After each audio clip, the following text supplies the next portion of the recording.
Hello everyone, कैसे हैं आप सब। एक बार पुनः से कोचिंग क्लासेस पर स्वागत है। चलिए सुपर फास्ट रिवीजन में हाजिर हो चुके हैं। बस आपको बिल्कुल मोबाइल सामने रख करके बिल्कुल सुनना बच्चों, फटाफट सुन के और एग्जाम के पहले भाई साहब इसको सुन लेना।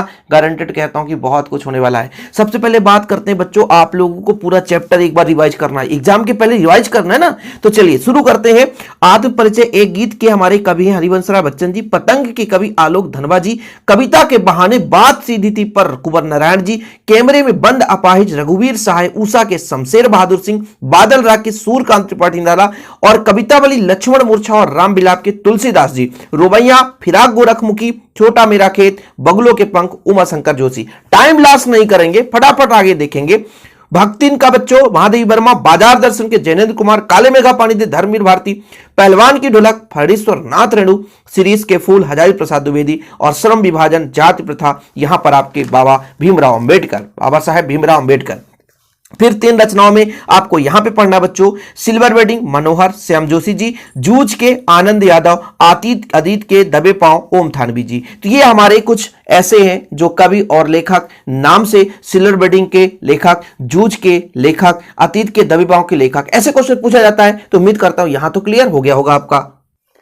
रिवीजन में थोड़ा सा ग्रामर में चलते हैं बच्चों फटाफट। जैसे काव्य के बारे में बात करते हैं, काव्य में आता है खंड काव्य और महाकाव्य में अंतर। ठीक है, खंड काव्य और महाकाव्य में अंतर बच्चों, तो खंड काव्य महाकाव्य में अंतर ऐसा क्वेश्चन पूछा जाता है कि भाई साहब खंड काव्य महाकाव्य और कोई 2 खंड काव्य या महाकाव्य का नाम लिखिए। तो खंड काव्य क्या होता है, किसी भी घटना का एक छोटा सा भाग खंड काव्य कहलाता है। लेकिन महाकाव्य क्या होता है बच्चों, किसी व्यक्ति पर एक विशेष मतलब बड़ा सा रूप आपका महाकाव्य कहलाता है। जो हमारा खंड काव्य होता है इसमें मतलब आकार की बात करें हम तो छोटा होता है, यानी कहने का मतलब खंड काव्य का आकार छोटा होता है, वहीं पे महाकाव्य का आकार बड़ा होता है। 3 अंतर तैयारी करना, बस ज्यादा कुछ नहीं। देखिए महाकाव्य का कलेवर विस्तृत होता है जबकि खंड काव्य का सीमित होता है। महाकाव्य में जीवन का समग्र ग्रहण अंकन होता है जबकि खंड काव्य में जीवन के किसी एक खंड का अंकन होता है। महाकाव्य में श्रृंगार बीज शांत रस की प्रधानता होती है जबकि खंड काव्य में किसी अनेक रस में समग्र रूप से प्रवाह में होते हैं, रस विशेष का चित्रण होता है। देखिए बच्चों यहां पर पूछा जाता है कि भाई साहब महाकाव्य को एक महाकाव्य लिखो, और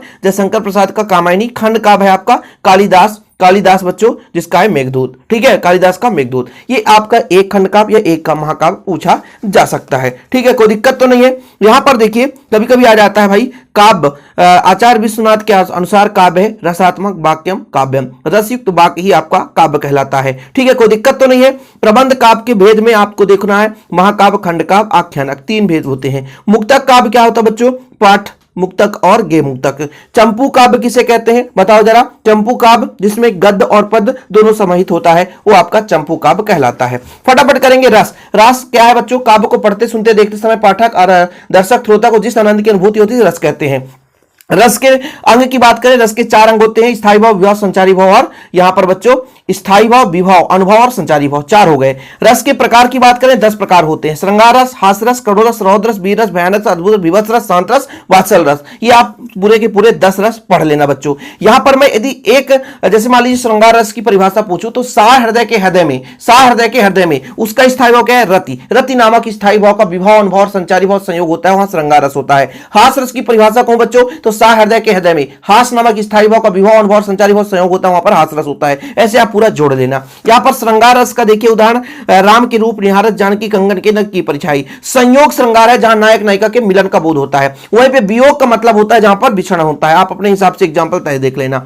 हास रस का एग्जांपल, बंदर ने कहा बंदरिया से चलो नहाने गंगा, घर बच्चों को छोड़ो घर में होनो दो हुड़दंगा। यहां पर बच्चों और ज्यादा कुछ नहीं, जैसे मान लीजिए आपका वीर रस कहा जाता है। वीर रस का क्या है, जहां पर उत्साह होता है, और यदि सा हृदय के हृदय में रति नामक वीर रस का क्या होगा, स्थायी भाव आपका उत्साह है, तो सा हृदय के हृदय में उत्साह नामक स्थायी भाव का विभाव, अनुभव और संचारी भाव से सहयोग होता है, वहां पर वीर रस होता है। बुंदेले हर बोले के मुझसे हमने सुनी कारी थी, खूब लड़ी मर्दानी हुए तो झांसी वाली रानी थी। ये बच्चों आपका करुण रस का उदाहरण देख लो। अद्भुत रस का बिनु पद चले सुने बिनु काना, कर बिनु कर्म करे विधाना, आनंद रहित सकल रस भोगी, बिन बाड़ी बक्ता बढ़ जोगी। तो इनके एग्जाम्पल्स आपको तैयार करना पड़ेगा, बाकी परिभाषा एक से ही काम चल जाएगा। चलिए रिवीजन हो गया हमारा। अलंकार में चलते बच्चों, अलंकार की बात करें जो काव्य की शोभा बढ़ाता है उसे हम अलंकार कहते हैं। सबसे पहली बात इसका ऑब्जेक्टिव पूछा जाता है, काव्य की शोभा बढ़ाने वाले साधन को हम क्या बोलते हैं? अलंकार कहते हैं। ठीक है बच्चों, कोई दिक्कत तो नहीं है। अलंकार की बात करें, यहाँ पे 3 प्रकार का अलंकार होता है। प्रकार यदि पूछ दिया जाए 3 अलंकार, शब्द अलंकार, अर्थ अलंकार, उभय अलंकार। शब्द अलंकार का मतलब जहां पर देखिए शब्द चयन द्वारा कथन का सौंदर्य आता है, शब्द के द्वारा, वहां पर शब्द, और जिसमें हम अर्थ के आधार पर उसकी शोभा बढ़ाते हैं तो आपका अर्थ अलंकार होता है बच्चों। और जहां दोनों होता है, कथन शब्दगत और अर्थगत दोनों होता है, तो वहां पर आपका उभय अलंकार होता है। भ्रांतिमान अलंकार में क्या होता है बच्चों? भ्रम पैदा होता है। जान श्याम घन श्याम को नाच उठे बन मोर, तो जहां पर भ्रम पैदा हो वहां पर भ्रांति अलंकार। साड़ी बीच नारी है कि नारी बीच साड़ी है, मतलब साड़ी की नारी बनी हुई है कि साड़ी के बीच में नारी घुसी हुई है, यह चीज आपके महाभारत का कथन है। तो जहां पर रूप रंग की समानता का संदेह बना रहे वहां पर संदेह अलंकार होता है। विरोधाभास हो रहा हो, जैसे मतलब किसी पदार्थ का ऐसा लग रहा हो कि विरोध हो रहा है, लेकिन वास्तविकता में बच्चों देखो वास्तविक में विरोध ना हो किंतु शब्द से ऐसा लगे कि विरोध हो रहा हो, तो वहां पे विरोधाभास अलंकार होता है। सांग रूपक, जहां पर बच्चों क्या होता है? उपमेय में उपमान का अंगों सहित आरोपित कर दिया जाए। देखो जरा, जब रूपक में उपमेय के अंगों अथवा अवयवों का उपमान के अंगों या अवयवों के साथ आरोप कर दें, मतलब उपमेय का उपमान के साथ अंगों सहित आरोप करे, सांग रूपक अलंकार होता है। बीती भिवारी जागरी, अंबर पनघट के डूबो रही तारा घटा उषा नांगरी। ठीक है बच्चों, व्यतिरेक अलंकार क्या होता है? जहां उपमेय को उपमान से भी श्रेष्ठ बताया जाए। यदि परिभाषा आपसे बन रहा है तो आपका ऑब्जेक्टिव बन जाएगा। ठीक है, कोई दिक्कत तो नहीं है। छंद की बात करें, छंद में आपका बच्चों कौन कौन सा छंद आएगा? आपके एग्जाम्पल में सोठा छंद, जिसमें सम चरणों में आपका 13 मात्राएं होता है और विषम चरणों में 11-11 मात्रा होता है। सोठा जो है दोहा का उल्टा है। ठीक है, सोठा दोहा का उल्टा है। हम यहां पर सुपर फास्ट रिवीजन करते हैं, टाइम पास करने की बात नहीं है भाई, इसलिए ज्यादा हम यहां पर समय आपको नहीं देंगे। ठीक है, यहां पर देखो बच्चों कवित्त छंद में प्रत्येक चरण में 31 वर्ण होते हैं। कई बार ऑब्जेक्टिव पूछा गया है, देख लो, एग्जांपल लंबा चौड़ा है, तैयार करना हो कर लेना, बाकी ये सुपर फास्ट रिवीजन चल रहा हमारा।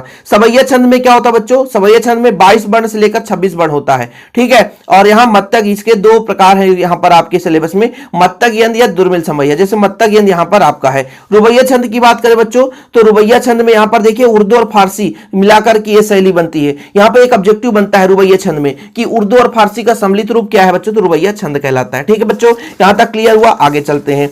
समय लास्ट नहीं करना है। यहां पर आपको मैंने एक चीज अब समझाया था कि यहां पर कहानी मैंने आपको समझाया था कि भारतीय युग आधुनिक काल को कितने भागों में बांटा गया है। इसके पहले भी यदि हिंदी साहित्य में यदि बात करें तो कभी कभी पूछ देता है बच्चों, आदिकाल को वीरगाथा काल क्यों कहा जाता है? क्यों? क्योंकि आदिकाल में बहुत ही अच्छे ऐसे योद्धा हुआ जो हमारे देश की लड़ाई के लिए लड़ाई लड़े, इस सामाजिक चेतना के माध्यम से, विकास के माध्यम से और अपनी कविताओं के माध्यम से, समय अपने पद्य साहित्य के माध्यम से, इसलिए ऐसे बहुत सारे वीरगाथाओं की रचना हुई। इस कारण से आदिकाल को वीरगाथा काल कहा जाता है। युद्ध लड़ाई यहां पर देख सकते हैं, राजनीतिक परिस्थिति, इस युग का इतिहास देखने से मालूम होता है कि भारतवर्ष छोटे छोटे राज्यों में विभाजित था। यह हिंदू काल था, सभी राज्यों में बड़ा हिंदू राजा थे।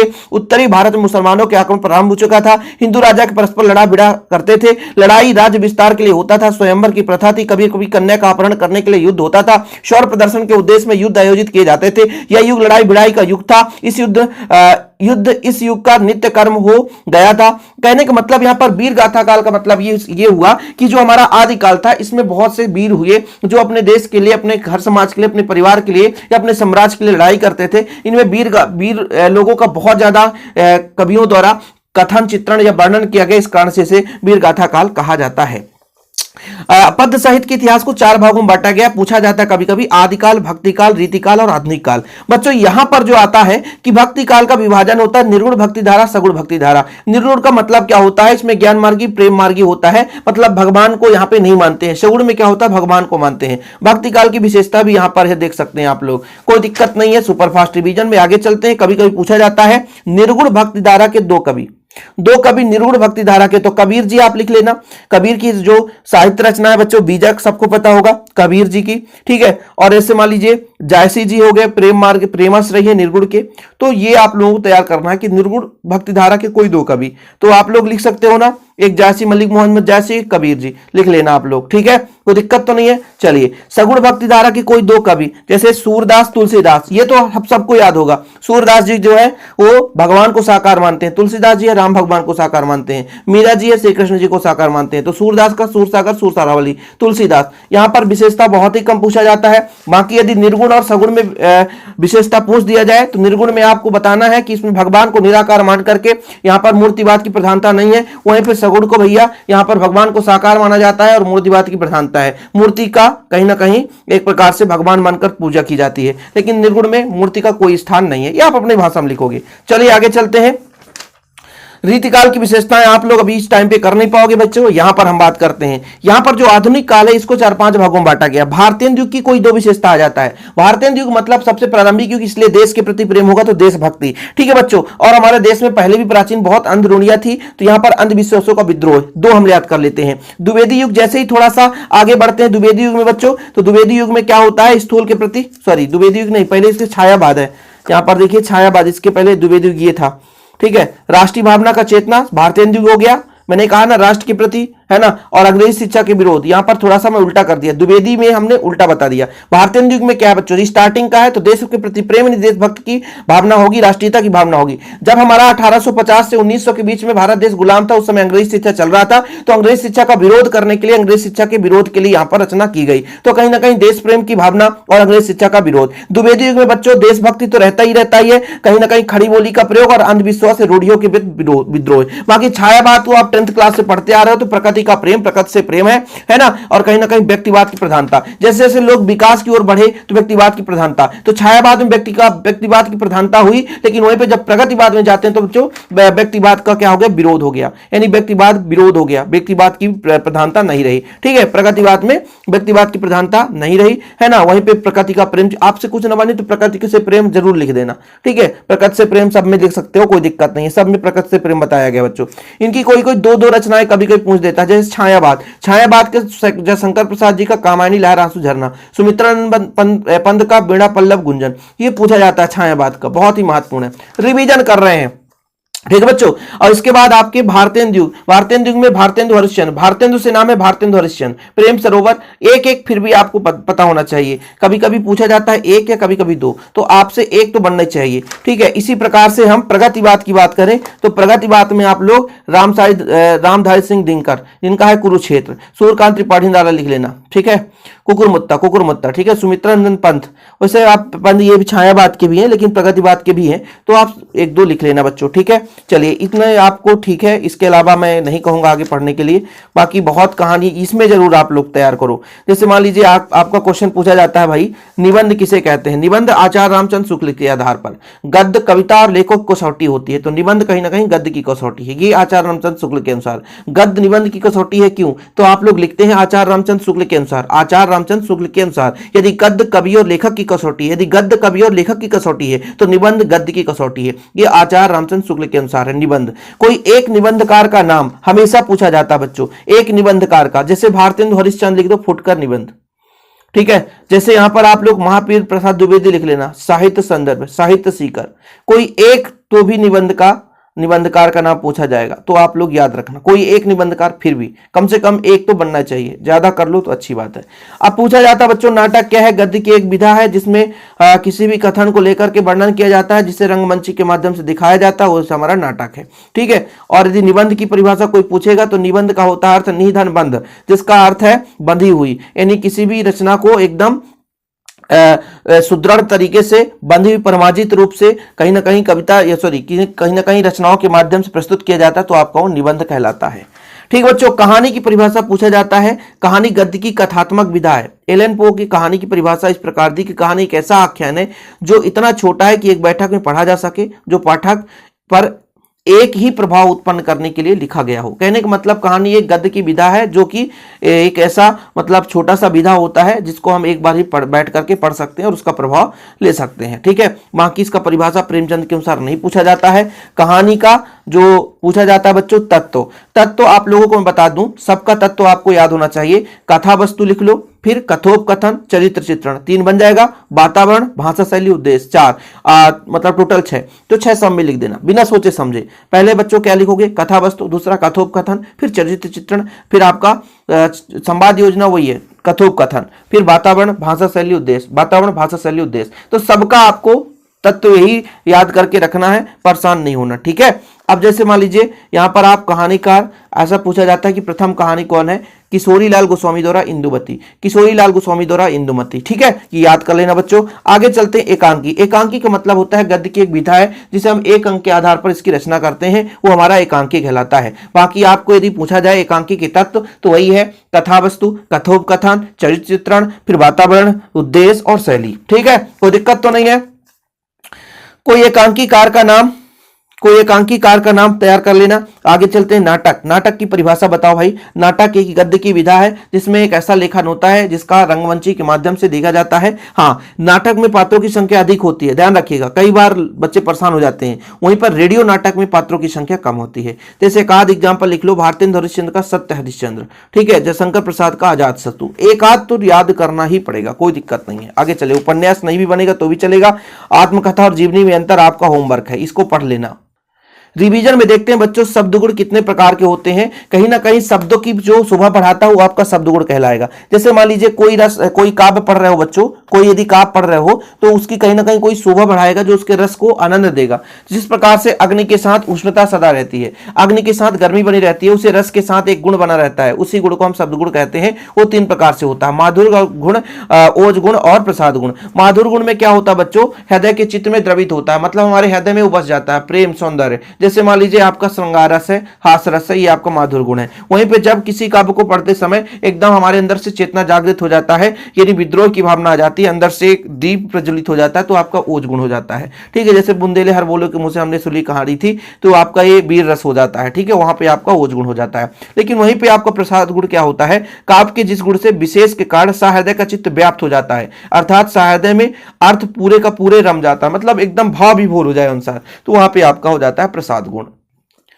पर्यायवाची शब्द एक आध दो पढ़ लेना बच्चों, देख सकते हो सन में परीक्षा बोर्ड में कितना ज्यादा है। जैसे हनुमान का है पवन सुत महावीर, वायु का है अनिल पवन, सागर का है जलधि, सरस्वती का वीणा भारती, सर्प का है भुजंग, है ना, अहि पन्नग, सूर्य का है दिवाकर रवि सरिता, हाथी का है गज नाग, अमृत का है पीयूष सुधा अमी, अग्नि का है दहन पावक अनल, अश्व का है तुरंग बाजी है घोड़ा, आंख का है लोचन नेत्र नयन, गगन का ओम अंबर नभ, इंद्र का है सुरेश सुरपति देवेंद्र, ईश्वर का है परमात्मा प्रभु परमेश्वर। ठीक है, इच्छा का विलासा कांचा मनोहर, कपड़ा है वस्त्र बसंत चीरपट, कमल का बच्चों पंख सरोज राजीव। तो ये कुछ है जो माली चंद्रमा का पढ़ लो, इंदु निशाचर रजनीश कोकस, ये आपका चंद्रमा का है।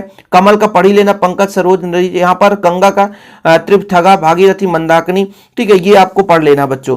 तकनीक शब्द पूछा जाता है, तकनीक शब्द किसे कहते हैं, जो हमारे वैज्ञानिक ढंग से विज्ञान के क्षेत्र में जिन शब्दों का प्रयोग किया जाता है उसे हम तकनीक शब्द कहते हैं। देखिए, तकनीक शब्द अंग्रेजी में टेक्निकल शब्द का हिंदी का पर्याय है। टेक्निकल शब्द ग्रीक भाषा से लिया गया है। टेक्निक से तात्पर्य कला तथा शिल्प। ग्रीक भाषा टेकॉन शब्द का अर्थ निर्माण करने वाला, बढ़ाई से अर्थ प्रयुक्त होने वाला लैटिन भाषा से लिया गया है। अब देखो परिभाषा ये है, तकनीक शब्द वह शब्द है जो निर्मित अथवा खोजी गई वस्तु अथवा विचार को व्यक्त करता है। कोश ग्रंथों के अनुसार तकनीक शब्द किसी ज्ञान विज्ञान के विशेष क्षेत्र में एक विशिष्ट तथा निश्चित अर्थ को प्रयुक्त करता है। कहीं ना कहीं मतलब विज्ञान के क्षेत्र में प्रयोग किए जाने वाले शब्दों को हम क्या बोलते हैं बच्चों, तकनीक शब्द कहते हैं। अब यदि मैं आपसे कह दूं कि वाक्य के आधार, वाक्य किसे कहते हैं, तो सार्थक शब्द के समूह को वाक्य कहते हैं। रचना के आधार पर वाक्य को 8 भागों में बांटा गया बच्चों। और यदि मैं आपसे कह दूं कि अर्थ के आधार पर, उल्टा कह दिया, अर्थ के आधार पर वाक्यों को 8 भागों में बांटा गया है। अर्थ के आधार पर वाक्यों को 8 भागों में बांटा गया है। रचना के आधार पर वाक्यों को 3 भागों में बांटा गया है। सरल और साधारण वाक्य से क्वेश्चन हमेशा आता है जिसमें केवल एक क्रिया और एक कर्ता हो, सरल वाक्य कहलाता है। जैसे मोहन विद्यालय जाता है। मिश्रित वाक्य में क्या होता है बच्चों कि एक वाक्य का दूसरा उपवाक्य भी जुड़ा रहता है, वो आपका मिश्रित वाक्य होता है। जैसे यहां पर आप देख सकते हैं एग्जाम्पल। और यहीं पे आप बात करते हैं जब संयुक्त वाक्य की बात, तो संयुक्त वाक्य में 2 वाक्यों का मिश्रित करके मेल होता है, वहां पे आपका हो जाता है बच्चों मिश्रित वाक्य। जैसे यहां पर शिरीष के वृक्ष बड़े छायादार होते हैं, प्रश्नवाचक वाक्य बनाना, ये तो प्रश्नवाचक बनाना बच्चों, इसमें कोई दिक्कत नहीं है। ठीक है, आगे चलते हैं थोड़ा सा वाक्य की शुद्धि में। तो वाक्य की शुद्धिकरण तो ऐसे भी आप लोगों से बन जाता है। यहां पर देख लो निपात शब्द। निपात शब्द क्या होता है, जो किसी बात को भार देने के लिए प्रयोग किया जाता है। जैसे तुमको जाना है, जाना चाहिए बोल दिए ना, लेकिन बोले तुमको जाना ही चाहिए। देखो तुमको जाना चाहिए, तो चलो ठीक है जाना चाहिए, लेकिन तुमको जाना ही चाहिए, यहाँ पे जोर मिल गया कि ही शब्द जो है निपात हो गया। ऑब्जेक्टिव में आ जाता है। इसमें निपात क्या है, जो बात को जोर देता है। जैसे तो भी तक केवल ही मात्र। जैसे इतना दूध है और यदि बोल दे मात्र इतना ही दूध है तो बोले नहीं भैया मात्र इतना है मतलब इसके पास कम है, इसलिए परेशान ना करो। यहां पर बच्चों क्वेश्चन पूछा जाता है शब्द युग्म, शब्द युग्म कितने प्रकार के होते हैं, तो यहां पर देख लो आप लोग शब्द युग्म 6 प्रकार के होते हैं। नहीं तो कभी कभी बच्चे कंफ्यूज हो जाते हैं कि सर शब्द युग्म कहां से आ गया, तो परेशान मत होना, शब्द युग्म का प्रकार पूछा जाता है। शब्द युग्म हमेशा यहां पर याद रखना 6 प्रकार के होते हैं। क्रिया विशेषण की परिभाषा पूछी जाती है, जो शब्द क्रिया की विशेषता बताते हैं बच्चों उसे हम क्या बोलते हैं, क्रिया विशेषण कहते हैं। क्रिया विशेषण के मुख्यतः 3 प्रकार होते हैं, स्थानवाचक, कालवाचक और परिणामवाचक। याद रखिएगा, स्थानवाचक, परिमाणवाचक और कालवाचक। ऐसे अभिकारी शब्द जो क्रिया का व्यापार स्थान का बोध करता है होता है उसे हम स्थानवाचक, मतलब जब किसी स्थान का बोध हो, है ना, और वो भी क्रिया का विशेषता बताए तो अब आपका स्थानवाचक हो जाता है। कालवाचक का मतलब जो समय का बोध कराता है वो आपका कालवाचक है। लेकिन वही परिणामवाचक की बात करें जो किसी वस्तु के परिमाण को बताता है। यहाँ पे कभी कभी तत्सम शब्द और तद्भव शब्द की परिभाषा पूछ दी जाती है। तत्सम शब्द क्या होता है बच्चों, जो डायरेक्ट संस्कृत से ले लिया जाता है, वो आपका संस्कृत से जो लिया गया शब्द है वो आपका तत्सम शब्द होता है। मतलब ज्यों कहते हो, संस्कृत से जब ज्यों कहते हो लिया जाता है वो आपका तत्सम शब्द होता है। तद्भव शब्द की बात करते हैं, तद्भव शब्द वो शब्द हैं जो संस्कृत से आए हैं किंतु सीधे ना आकर पहले उनको क्या किया गया है, मतलब रूपांतरित किया गया है, तो आपका तद्भव शब्द होता है। जैसे अमृत तत्सम है, इसका तद्भव आमी, गर्भिणी का गाभन, छत्री का खत्री, स्तंभ का खंभ, आगम का अगम। तो इसका ज्यादा एग्जाम्पल नहीं पूछा जाता, ये आपको जानना है कि तत्सम शब्द या तद्भव शब्द किसे कहा जाता है।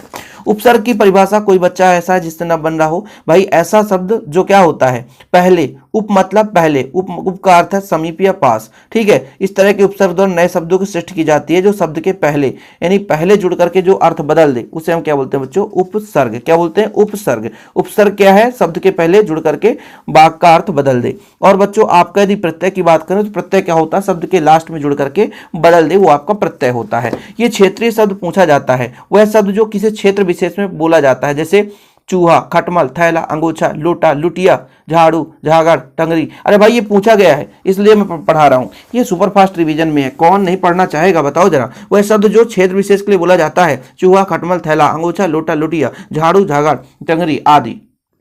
यहाँ पर थोड़ा सा मैं पत्र लेखन के बारे में बात कर लेता हूँ। औपचारिक और अनौपचारिक 2 प्रकार से पत्र लेखन होता है बच्चों। अनौपचारिक पत्र में आपको पहले एड्रेस लिखना पड़ता है, फिर आप अपने, देखो अनौपचारिक पत्र का मतलब ये होता है जब आप अपने बड़े भाई, अपने बड़े पापा, अपने बहन, अपने माता, अपने परिवार में किसी रिलेशन को देते हो तो वो पत्र आपका अनौपचारिक पत्र कहलाता है। जब अनौपचारिक पत्र लिखते हैं बच्चों तो पहले एड्रेस लिखा जाता है, और यदि भाई को दे रहे हो तो प्रिय रोहित, स्नेह, प्रिय दोस्त, प्रिय पूर्व परम पूज्य पिताजी, है ना, और लास्ट में आपका अपना नाम लिखना है, बीच में जो कहानी बताना है वो लिखना है। ध्यान दे देना है अंतिम है भाई, इसलिए आप लोगों को समझा रहा हूं कि अनौपचारिक पत्र में पहले एड्रेस लिखना है, इसके बाद जो कहानी है यहाँ पे लिखना है, नीचे में आपका अपना नाम लिखना है, चाहे आप किसी की बात करें। और जब हम औपचारिक पत्र की बात करते हैं तो औपचारिक पत्र में प्रति लिखते हैं, जब किसी अधिकारी को किसी कार्यालय में देना हो तो पहले पत्र लिखते हैं, और बच्चों लास्ट में आपको अपना एड्रेस देना है तो आप लास्ट में देंगे, ठीक है, ध्यान यही रखना है। औपचारिक पत्र में विषय लिखा जाता है, अनौपचारिक पत्र में विषय नहीं लिखना है, ठीक है बच्चों।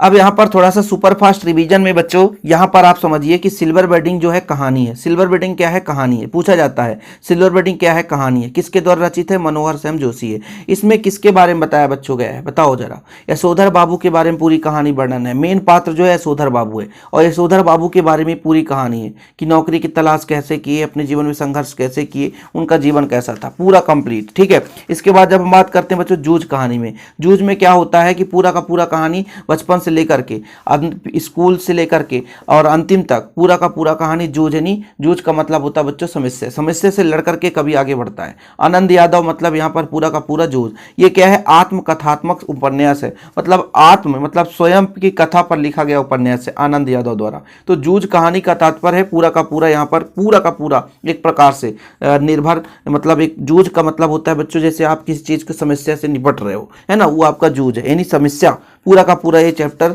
समस्या से लेकर है। अतीत के दबे पांव यात्रा वृत्तांत है, यहाँ से पूछा जाता है ये यात्रा वृत्तांत है, किस विधा से ली गई थी, यात्रा वृत्तांत। अतीत के दबे पांव, ओम थानवी इनके लेखक है ना बच्चों, ओम थानवी, अतीत के दबे पांव, ये पूरा का पूरा ये सिंधु सभ्यता, मोहनजोदड़ो और पूरा घाटी वगैरह जो भी खुदाई से प्राप्त हुआ उस पर आधारित है। देखिए ना क्वेश्चन, देखिए जरा यहाँ पर देखिए, अतीत के दबे पांव क्या है बच्चों, यहाँ पर आपका यात्रा वृत्तांत है, सही है कि नहीं। ओम थानवी राजस्थान से, कहाँ, इतवारी से अपने पत्र का शुरुआत किए थे। कहाँ से? इतवारी से। सर्कुलेटरी अवार्ड पुरस्कार किसको मिला? ओम थानवी जी को मिला। 25 फुट ऊंचे चबूतरे पर बौद्ध स्तूप स्थित है। सही है कि अतीत के दमे भाव का शाब्दिक अर्थ क्या है बच्चों? प्राचीन काल के अवशेष से। ऐसे क्वेश्चन पर सिंधु सभ्यता का सबसे बड़ा नाम सबसे बड़ा नगर मोहनजोदड़ो था। ठीक है। सिंधु घाटी सभ्यता में कौन से फल उगाए जाते थे? सिंधु घाटी खजूर और अंगूर के फल उगाए जाते थे। ये देखो, ये क्वेश्चन पूछा गया 2022 में। और अखिलदास बनर्जी, सत्य सत्य बताना है, 1922 में मोहनजोदड़ो गए। बिल्कुल सत्य है। ठीक है। सौंदलगिर मास्टर कविता में बहुत अच्छे ढंग से पढ़ाते थे। बिल्कुल, मराठी कविता पढ़ाते थे। ऐसे क्वेश्चन पूछ दिए जाते हैं, थोड़ा सा ध्यान रखना है। ठीक है। अब बच्चों, ये संचार क्या है? संचार का माध्यम होता है कि सूचनाओं को एक स्थान से दूसरे स्थान तक पहुंचाना संचार होता है। संचार के माध्यम कई सारे हो सकते हैं, जैसे टेलीविजन हो गया, रेडियो हो गया, है ना, और भी आपके कई माध्यम बच्चों, जैसे आपका मोबाइल हो गया, इंटरनेट हो गया, टेलीफोन हो गया, है ना, फिल्म हो गया, समाचार पत्र हो गया, सारे के सारे संचार के माध्यम है। संचार से क्वेश्चन पूछा जाता है। संचार का मतलब समझ गए होंगे आप लोग, न्यूज को एक स्थान से दूसरे स्थान तक पहुंचाना, वो आपका संचार होता है। पत्रकारिता का मतलब क्या होता है बच्चों? किसी घटनाओं को समाचार के माध्यम से लोगों तक पहुंचाना पत्रकारिता कहलाता है। पत्रकारिता किसी व्यक्ति के लिए होता है जो कि देश विदेश की घटनाओं पर आधारित होता है और देश विदेश की घटनाओं को एक स्थान से दूसरे स्थान तक पहुंचाते हैं। समाचार क्या है बच्चों? समाचार लेखन क्या है? समाचार का मतलब क्या है? कोई भी घटना, ठीक है, कोई भी घटना या उस घटना पर विचार या समस्या का रिपोर्ट करना, अधिक से अधिक लोगों तक पहुंचाना ही आपका वो समाचार कहलाता है। ठीक है। ऐसे क्वेश्चन आप लोग पढ़ लेना। इंटरनेट पत्रकारिता क्या होता है? इंटरनेट पत्रकारिता का मतलब वो एक ऐसी पत्रकारिता जो कि इंटरनेट के माध्यम से दूसरे स्थान तक भेजा जाता है, वो इंटरनेट पत्रकारिता कहलाता है और कम समय में दिया जाता है। विशेष लेखन का तात्पर्य क्या होता है बच्चों? जब समान घटना से हटकर किसी विशेष घटना पर लिखा जाता है तो आपका वो विशेष लेखन कहलाता है। ठीक है, याद रखिएगा। विशेष लेखन क्या है? जब किसी साधारण घटनाओं से हटकर विशेष घटना के आधार पर कार्य किया जाता है तो आपका वो विशेष लेखन कहलाता है। ठीक, ऐसे छोटे मोटे क्वेश्चन हम रिवीजन करा रहे हैं जो कि भाई साहब परेशानी ना हो सके आप लोगों को। और भी जैसे मान लीजिए आप लोग यहाँ से पढ़ना शुरू करेंगे पूरा का पूरा कहानी। जब भी आप संदर्भ प्रसंग लिखोगे बच्चों, ध्यान ये रखना है, संदर्भ प्रसंग लिखते समय जैसे आप संदर्भ किसी भी आप काव्य खंड का लिखोगे, संदर्भ लिखते समय आपको क्या ध्यान रखना पड़ता है कि प्रस्तुत यहाँ पर आपका काव्य खंड है ना, तो प्रस्तुत पद्यांश हमारी पाठ्य पुस्तक की आरोह का ही बच्चों, भाग 2 देख सकते हैं ना। तो प्रस्तुत पद्यांश हमारी पाठ्य पुस्तक आरोह के। कविता कौन सा कविता? मान लीजिए आत्मपरिचय से, तो आत्मपरिचय से लिया गया है। इसके कवि हमारे हरिवंशराय बच्चन जी हैं। फिर प्रसंग मान लीजिए जीवन में किसका भार लिए, जगजीवन का भार लिए फिरता है, तो यहाँ पर जो कहानी रहता है इस पर ऑलरेडी मैं सेपरेट वीडियो बना दिया हूँ। अब आप लोगों को जो क्वेश्चन आंसर तैयार करना बच्चों, क्वेश्चन आंसर ऐसे में ही पूरा का पूरा रिवीजन करके जाना है। सुबह का सुबह टाइम लॉस नहीं करना और फटाफट रिवीजन कर लेना है। सही है कि नहीं? तो जब आप सुबह उठोगे बच्चों फटाफट, तो ये सारी चीजें करके जाओगे, जिससे आप मैं सुपर फास्ट रिवीजन यहाँ पे करता हूँ। ठीक है, ये क्वेश्चन है आंसर मैं पूरा करा चुका हूँ, इसमें कोई दिक्कत ही नहीं है, इसमें इधर उधर भटकने की जरूरत नहीं है। यहाँ पर देखो भाई साहब, हरिवंशराय बच्चन किसी श्रेष्ठ रचना मधुशाला, ये ऑब्जेक्टिव पूछा गया। बच्चन ग्रंथावली को कितने खंडों में बांटा था? 10 खंडों में। मैं जगजीवन का भार लिए फिर भी प्यार लिए फिरता हूँ। आत्मपरिचय किसका लिखा है? निशम निमंत्रण से लिया गया है ना। बच्चन की प्रारंभिक रचनाओं मस्ताना पाया गया। मध्ययुगीन फारसों का उमर जोशी। बच्चे प्रत्याशा में होंगे। मस्ती का संदेश की कविता है, हरिवंशराय बच्चन की कविता है। क्या भूलूं क्या याद करूं, क्या भूलूं क्या याद करूं, कौन है भाई? हरिवंशराय बच्चन। जन्म कब हुआ था? 1907 में हुआ था। अरे इसको याद मत करो। बच्चन के साहित्य में कविता का विशेष गुण पाया जाता है। किसका विशेष गुण पाया जाता है? बताओ बताओ बताओ। सहजता और संवेदनशीलता का। साहित्य अकादमी पुरस्कार मिला हरिवंशराय बच्चन जी को। ठीक है। हेलमेट जगजीता मैकबेथ का अनुवाद क्या है भैया? हरिवंशराय बच्चन जी, पूरा हरिवंशराय बच्चन जी के। कभी किसका भार लिए फिरता है? जगजीवन का भार लिए फिरता है। इस तरह से आपको सुपर फास्ट रिवीजन करना है, टाइम पास नहीं। सुपर फास्ट का मतलब बिल्कुल फास्ट, बिल्कुल फास्ट। दुनिया की सबसे रंगीन और हल्की वस्तु क्या है? कागज है। ठीक है, पतंग है बच्चों। पतंग की पतली कमानी किसकी बनी होती है बच्चों? बांस की बनी होती है। बच्चे को नरम बनाने के लिए दौड़ते हैं, कौन? छतों पर नरम बनाने की। शरद ऋतु को पाकर हुई आई क्या भैया? शरद पुल, यहाँ पर पुलों को पार करते हुए आई। बच्चे जन्म से ही अपने साथ क्या लेकर आते हैं? कपास लेकर आते हैं। बच्चे दिशाओं को ढबली की तरह बजाते हैं, बिल्कुल सत्य है। सबसे तेज बौछारों मास भादों में होता, सही है। साइकिल लेकर शरद साइकिल सवाल चलाता हुआ आया, बिल्कुल सत्य है। पतंग कविता की रचयिता कुंवर नारायण है, असत्य है। अशोक धलवक भी यहाँ सत्य है। देखो भाई ऐसा सुपर फास्ट एक बार आंखों से देखते चलना है, एग्जाम है ना, आंखों से देखते चलना है। कविता एक क्या है, कविता एक क्या है, उड़ान है। आकारों के आसपास क्या है, कहानी संग्रह है। कुंवर नारायण का जन्म कहाँ हुआ, 19 सितंबर उत्तर प्रदेश में हुआ, ठीक है, 1927 में है। कुंवर नारायण को ज्ञानपीठ पुरस्कार मिला। कविता का एक खिला नाम क्या है बच्चों, फूलों के बहाने है, ठीक है। इस तरीके से आपको बिल्कुल सुपर फास्ट पढ़ना है। बात सीधी थी पर ये कुंवर नारायण का बिल्कुल सत्य है। चक्रव्यूह की कवि गिरजा कुंवर नहीं, गलत है ना। ऐसे आप सुपर फास्ट। बाकी आप कहानी देखिए, कवि के हार कर बात की कील की तरह ठोक दिया, ये 2023 में आया था, सत्य है।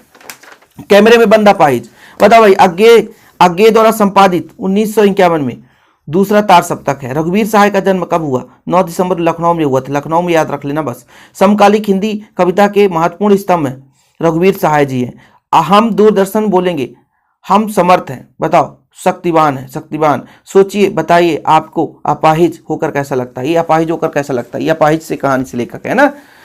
हम एक दुर्बल को लाएंगे एक बंद कमरे में, सत्य है। रघुवीर सहाय को साहित्य अकादमी पुरस्कार मिला, बिल्कुल सत्य है। सीढ़ियों पर धूप में आत्महत्या के विरुद्ध काव्य संकलन, बिल्कुल सत्य है। फिर हम पर्दे खिलाएंगे फूली हुई आंख से एक छोटी तस्वीर, असत्य है, ठीक है। ज्यादा क्वेश्चन पढ़ेंगे नहीं, सुपर फास्ट है भाई, काम की चीजें पढ़ेंगे, बस हो गया।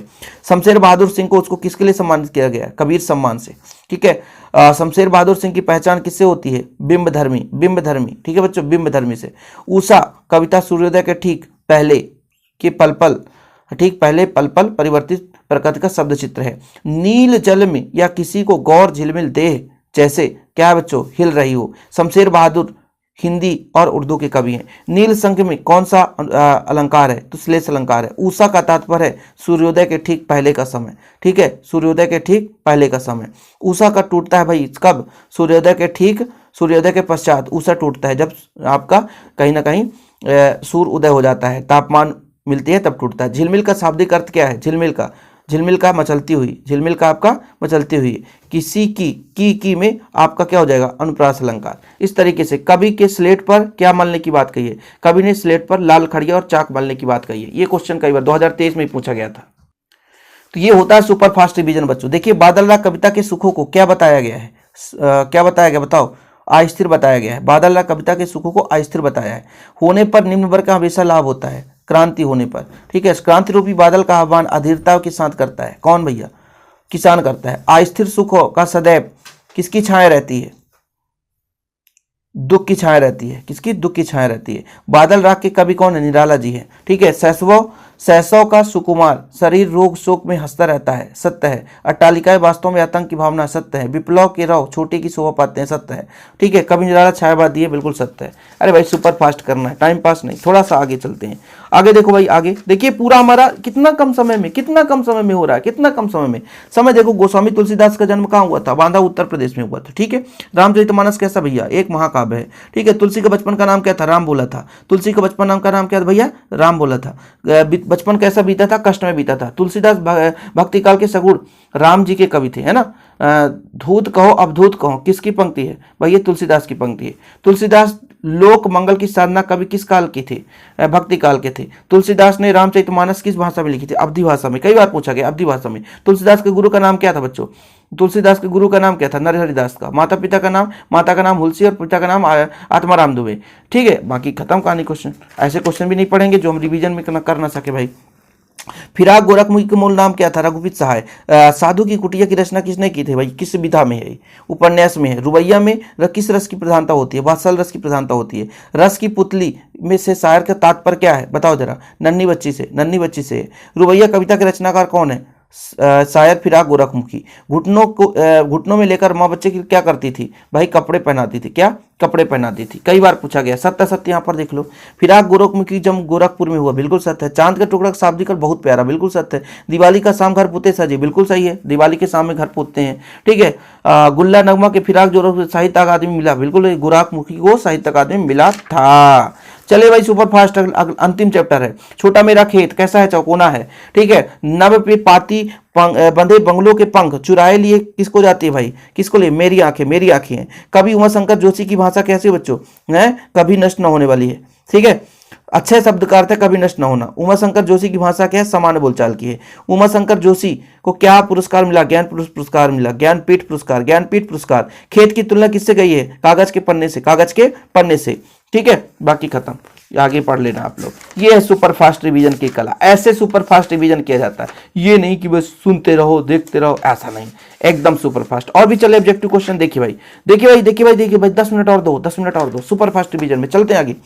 जैनेन्द्र कुमार क्या है भैया, जैनेन्द्र कुमार एक मनोवैज्ञानिक कथाकार है। परख, सुनीता, त्यागपत्र एवं कल्याणी गद्य की किस विधा के से ली गई, उपन्यास से है। जैनेन्द्र कुमार की भाषा कैसी है, दो रूप में दिखाई देती है। बाजार दर्शन जैनेन्द्र कुमार का एक महत्वपूर्ण क्या है बच्चों, एक निबंध है। कथाकार होने के साथ साथ जैनेन्द्र की पहचान अत्यंत कैसी है, गंभीर चिंतक के रूप में है। बाजार में जाना चाहिए जब मन खाली हो, जब मन खाली हो। ठीक है, सत्य सत्य में आप देख लो थोड़ा सा। लोग संयमी भी होते हैं, यह वाक्य औपचारिक वाक्य है तो सत्य है। बाजार एक जादू है, असत्य है, ये औपचारिक लेकिन अनौपचारिक लिखा है। महिमा का मैं कायल हूं, यह वाक्य अनौपचारिक है, ये आपका सत्य है। ठीक है, सत्य सत्य में आप देखिए ये वाला आया था, परचेसिंग पावर का अर्थ है क्रय शक्ति, है बिल्कुल सत्य है। किसी बच्चे ने इसको व्हाट्सएप में भेजा था। ठीक है, बाजार दर्शन में व्याख्यात्मक विचारात्मक शैली का प्रयोग हुआ, बिल्कुल सत्य है। आगे देखिए इस पे, किसकी गर्मी बाजार से अधिक सामान खरीदने को विवश करता है, बताओ। पैसे की गर्मी, आपके पास पैसे ज्यादा है तो सामान खरीदने के लिए विवश कर देगा।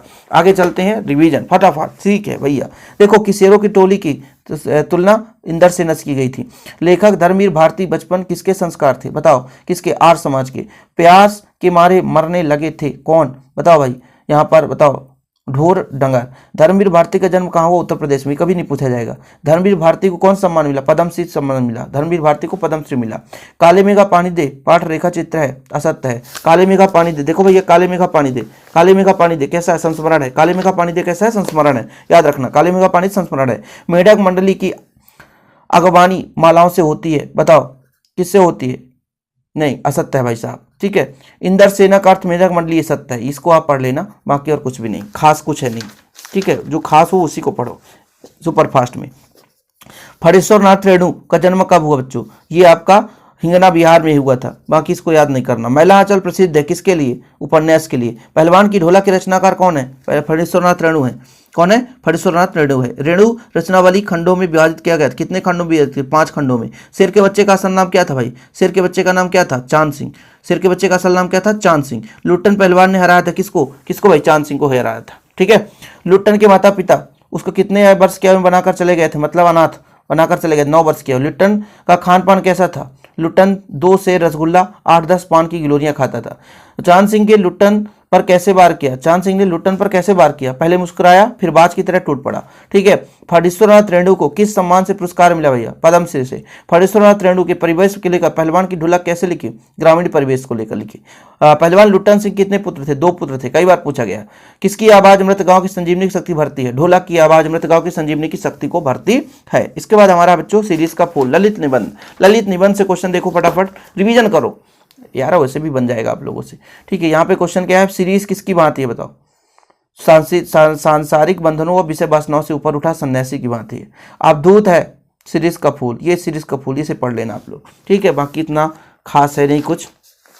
यहाँ पे आप देखो, बाबा भीमराव अम्बेडकर जी का जन्म कब हुआ, 14 अप्रैल 1891 में। कोलंबिया विश्वविद्यालय में का PhD का उपाधि लिए उन्होंने, है ना। उद्धार के समर्थक थे, किसे, शोषित वर्ग के उद्धार के समर्थक थे। बाबा साहब अम्बेडकर को किसे सम्मान मिला, भारत रत्न से मिला। जाति तथा मनुष्य को एक पेशे से बांध दिया, जीवन भर एक पेशे से बांध दिया। बाबा भीमराव अम्बेडकर कौन थे भाई साहब, भारतीय चिंतकों में से एक थे। बोधिसत्व क्या है, इसका सम्मान मिला। मूक नायक, मूक नायक का हो जाएगा आपका, रचना है इनकी। कोलंबिया अमेरिका से PhD की उपाधि मिली इनको। शोषित वर्ग के उद्धार के लिए इन्होंने क्या किया बच्चों, एक प्रकार से समर्थक थे। ठीक, तो इस प्रकार से हमारा खत्म, ये भी खत्म हो गया। तो ऐसे सुपर फास्ट रिवीजन किया जाता है, प्रश्न उत्तर आप लोग ऐसे भी बन जाएगा आप लोगों से।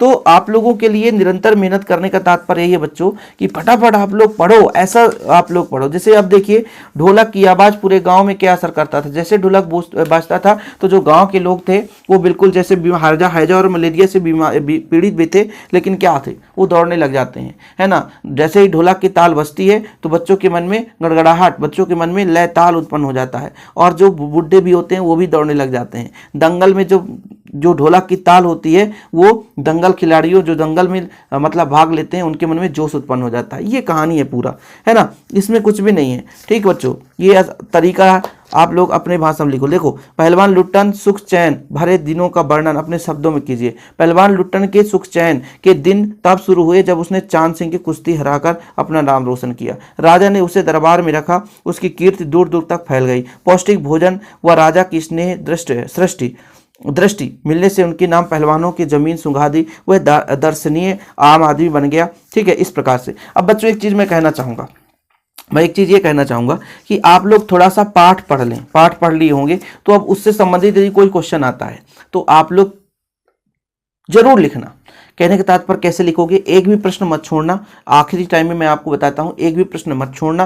प्रश्न को आपको कुछ ना कुछ लिख के आना है। कोई भी प्रश्न आपको, है ना, छोड़ना नहीं है। सभी के सभी प्रश्नों को अटेंड करना किसी भी दम पे। बाकी ऐसे रिवीजन करना होता है जैसे मैं आपको रिवीजन कराया हूं, एकदम सुपर फास्ट, एक बार देखकर हल्का हल्का माइंड से देख कर जाओ बच्चों। आप लोगों का निरंतर, हालांकि मैंने बहुत सारे लेक्चर कराए हैं, उम्मीद करता हूँ आप लोग अच्छे तरीके से पढ़े होंगे। और जैसे यहाँ पर आप देखिए, थोड़ा सा हिंदी साहित्य का देखिए। ईश्वर तक पहुंचने के लिए प्रेम मार्गी का प्रयोग करेंगे। इस धारा में कवियों ने परमात्मा का निराकार, जिसमें निराकार होगा बच्चों वो आपका निर्गुण होगा। इस आधार पर कवियों ने ईश्वर का साकार होगा तो आपका सगुण भक्ति धारा होगा। इस शाखा में कवियों ने राम को लोक रक्षक के रूप में मान्यता दी तो आपका हो जाएगा राम भक्ति शाखा। ठीक है, राम को दिया तो राम भक्ति शाखा। इस शाखा के कवियों ने कृष्ण को लोक रंजन तो कृष्ण भक्ति शाखा। आदिकालीन काव्य की भाषा कैसी थी? आदिकालीन काव्य की भाषा आपका डिंगल पिंगल भाषा थी। कैसा बच्चों? डिंगल पिंगल। हिंदी साहित्य का स्वर्णयुग कहलाता है। बताओ, भक्ति काल को स्वर्णयुग कहा जाता है। भक्तिकालीन साहित्य में किसकी भावना की प्रधानता है? भक्ति की प्रधानता है। भक्तिकालीन की कविता की सगुण भक्ति धारा में क्या होगा बच्चों? निर्गुण भक्ति धारा में सगुण और निर्गुण विभक्त किया गया है। भक्ति काल में किसकी चिंतन प्रधानता है? भक्ति काल में धर्म की चिंता होगा तो धार्मिक। भक्ति काल में काव्य की प्रतिष्ठा है। कैसा बच्चों? रहस्यवाद की। किसकी? रहस्यवाद। निर्गुण भक्ति धारा का मुख्य शाखा कितना है? 2 है। निर्गुण का दो भक्ति शाखाएं हैं। ठीक है, निर्गुण भक्ति धारा की 2 शाखाएं बच्चों। ऐसे क्वेश्चन पूछ दिए जाते हैं। ठीक, तो इस प्रकार से प्रश्न आप लोगों से बनना भी चाहिए। और यदि इसका ऑब्जेक्टिव कहीं पे पूछा गया है तो उसको भी देख लेते हैं। ठीक है, यदि इसमें है तो, और नहीं है तो कोई बात ही नहीं है। हालांकि इसमें ऑब्जेक्टिव क्वेश्चन मिलते नहीं है, ऐसे क्वेश्चन जो आपको प्रश्न बैंक में देखने को मिलते हैं। बाकी बच्चों आप लोगों के लिए निरंतर मेहनत किया, बस आप लोग फटाफट अच्छे तरीके से पढ़ लो और जाकर तैयारी करो। ठीक है, जैसे यहाँ पर थोड़ा सा देख लो, नाटक में पात्रों की संख्या अधिक होती है लेकिन रेडियो नाटक में पात्र की संख्या कम होती है। वीर रस का स्थायी भाव आपका उत्साह होगा। जिन छंदों मात्राओं की गणना की जाती है उसे मात्रिक छंद कहते हैं। नभ का अर्थ है आपका आकाश। रीतिकाल में वीर रस हुए, कौन से भाई? यहाँ पे आपके हो जाएंगे भूषण हो गए। जिस वाक्य में एक उद्देश्य एक विधेय होता है सरल वाक्य कहलाता है। ऐसे क्वेश्चन पूछा जाता है। देखो जरा, यहाँ पे चौपाई छंद है, 16 मात्राएं हैं। जो कथानिक केंद्रबिंदु कथानक होता है। तत्सम जो संस्कृत का मूल शब्द है। शब्द गुण के 3 प्रकार होते हैं। दूसरा घर कर लेना मतलब दूसरा विवाह कर लेना, ये देखिए पूछा गया था। दूसरा घर कर लेना, दूसरा विवाह कर लेना। चंद्रगुप्त किसकी है? शंकर प्रसाद की रचना है। सोठा छंद मात्राओं में किन छंदों को उल्टा होता है? सोठा छंद जो दोहा का उल्टा होता है। बताओ, कहानी का नाटक रूपांतरण असंभव, असत्य है, जबकि कहानी का रूपांतरण असंभव नहीं है। करुण रस का स्थायी भाव रहती है, नहीं, श्रृंगार रस का होता है, इसलिए असत्य है। ठीक है, शब्द शक्ति के 5 प्रकार होते हैं, असत्य है। शब्द शक्ति के आपके बच्चों 5 प्रकार नहीं होते। ऐसे क्वेश्चन है। मुहावरे और लोकोक्ति में अंतर। मुहावरा क्या होता है? एक वाक्यांश होता है, वाक्यांश होता है, जबकि ये पूर्ण वाक्य होता है। ठीक है, मुहावरे में अंत में न का प्रयोग होता है जबकि लोकोक्ति में आवश्यक नहीं है। मुहावरे प्रयोग स्वतंत्र वाक्यांश के रूप में नहीं होता जबकि ये स्वतंत्र वाक्य के रूप में इसका प्रयोग किया जा सकता है। ऐसे क्वेश्चन कभी कभी पूछ दिए जाते हैं। राष्ट्रभाषा और राजभाषा में अंतर। राष्ट्रभाषा क्या होता है? पूरे राष्ट्र के लिए संपर्क भाषा है। राजभाषा जो है सरकारी कामकाज के लिए होता है। इसका क्षेत्र व्यापक होता है, इसका सीमित होता है। ये अन्य देशों में संपर्क स्थापित करता है, तबकि ये राज्यों में संपर्क स्थापित करता है। तो देखो भैया, इस तरीके से सुपर फास्ट रिवीजन, उम्मीद करता हूं आप लोग भी थोड़ा सा रिवीजन किए होंगे। बाकी आप लोगों की तैयारी कैसी है बताइएगा। पेपर के बाद आप लोग आकर के हमसे कांटेक्ट करिएगा और पेपर जरूर भेज देना बच्चों। जैसे ही पेपर हो, सुपर फास्ट जितना जल्द हो सके पेपर भेज देना। ठीक है, जय हिंद, वंदे मातरम।